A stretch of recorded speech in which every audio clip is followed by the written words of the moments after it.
തെരഞ്ഞെടുപ്പ് ഈ ദിവസങ്ങൾ മാത്രമേ ബാക്കിയുള്ളൂ. നല്ല പൊരിഞ്ഞ പോരാട്ടമാണ് നടക്കുന്നത്. എങ്ങനെ തോന്നുന്നു? ഇനി ഭൂരിപക്ഷം എത്ര കൂടുക എന്നുള്ളത് മാത്രമേ ഞങ്ങളുടെ മുമ്പിലുള്ളൂ. കാരണം അടിസ്ഥാനപരമായി ചെയ്യേണ്ട നടപടികളൊക്കെ ചെയ്തു. സംഘടനാപരമായി നല്ല കെട്ടുറപ്പുള്ള സ്ഥലമാണ്. ജനങ്ങളുടെ തിങ്കിങ്ങും വളരെ കൃത്യമാണ്.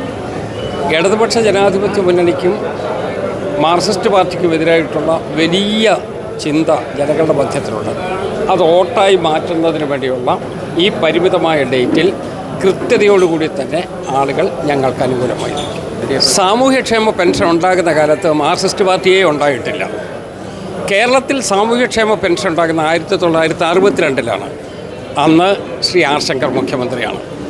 1964 രൂപീകരിച്ച മാർക്സിസ്റ്റ് പാർട്ടിക്ക് ഈ സാമൂഹ്യക്ഷേമ പെൻഷനെക്കുറിച്ച് എന്ത് അവകാശവാദമാണ് പറയാനുള്ളത്? പിന്നെ അതിനുശേഷം അതിന് പടിപടിയായിട്ട് പെൻഷൻ എമൗണ്ട് കൂടിയിട്ടുണ്ട്, ഏരിയ വർദ്ധിച്ചിട്ടുണ്ട്. ഈ 2 കാര്യങ്ങൾ മാത്രമേ ഉള്ളൂ.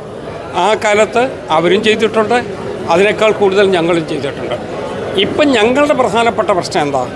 ശ്രീ കെ സി വേണുഗോപാൽ പറഞ്ഞ തന്നെയാണ്. ഞങ്ങൾ പറയുന്നു, ഈ പെൻഷൻ നിങ്ങൾ കടം വെച്ച് ഇവിടെ ബാക്കി വെച്ച എന്തിനാണ്? കൃത്യമായി കൊടുക്കാൻ വേണ്ടിയല്ലേ? ഓരോ മാസവും റേഷൻ മേടിക്കാൻ നിവൃത്തിയില്ലാത്ത ആളുകൾ, മെഡിക്കൽ ഷോപ്പിൽ പണം കൊടുക്കാൻ നിവൃത്തിയില്ലാത്ത ആളുകൾ, കാസരോഗികൾ, വേദന അനുഭവിച്ച് കഴിയുന്ന ജനങ്ങൾ, അവർക്ക് കിട്ടേണ്ട ദുരിതാശ്വാസം എന്നുള്ള നിലയിൽ കിട്ടുന്ന ആനുകൂല്യമാണ് പെൻഷൻ. അതെല്ലാം കൂടെ കൊടുക്കാതെ ഇവർ വെച്ചിരിക്കുകയാണ്. കെട്ടിവെക്കുന്നത് എന്തിനാണ്? ആ കെട്ടിവെക്കുന്നത് ഒരു സന്ദർഭം വരുമ്പോൾ രാഷ്ട്രീയമായി വിനിയോഗിക്കുന്നതിന് വേണ്ടിയാണ്. ശ്രീ കെ സി വേണുഗോപാൽ പറഞ്ഞ മാസാമാസം കൊടുക്കാൻ തീരുമാനിച്ച പെൻഷൻ മാസാമാസം തന്നെ കൊടുക്കണം.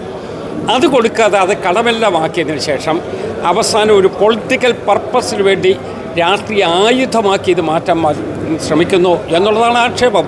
അത് ശ്രീ കെ സി വേണുഗോപാലിൻ്റെ ആക്ഷേപം മാത്രമല്ല, കേരള ജനങ്ങളുടെ ആക്ഷേപമാണ്.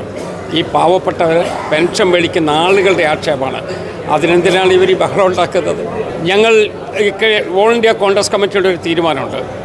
1 മാസത്തിൽ ഇത്ര രൂപ പാവപ്പെട്ട കുടുംബങ്ങളിൽ കിട്ടുന്ന രൂപത്തിലുള്ള നടപടി എന്ന് പറയുന്ന ഞങ്ങളുടെ ഓൾ ഇന്ത്യ കോൺഗ്രസ് കമ്മിറ്റിയുടെ തീരുമാനമുണ്ട്. അതുകൊണ്ട് ഇപ്പോഴത്തെ സ്ഥിതി മാത്രമല്ല, ഈ സ്ഥിതിയേക്കാൾ അപ്പുറത്തേക്ക് എങ്ങനെ പോകാൻ കഴിയും എന്നുള്ളതാണ് ഞങ്ങൾ ആലോചിക്കുന്നത്.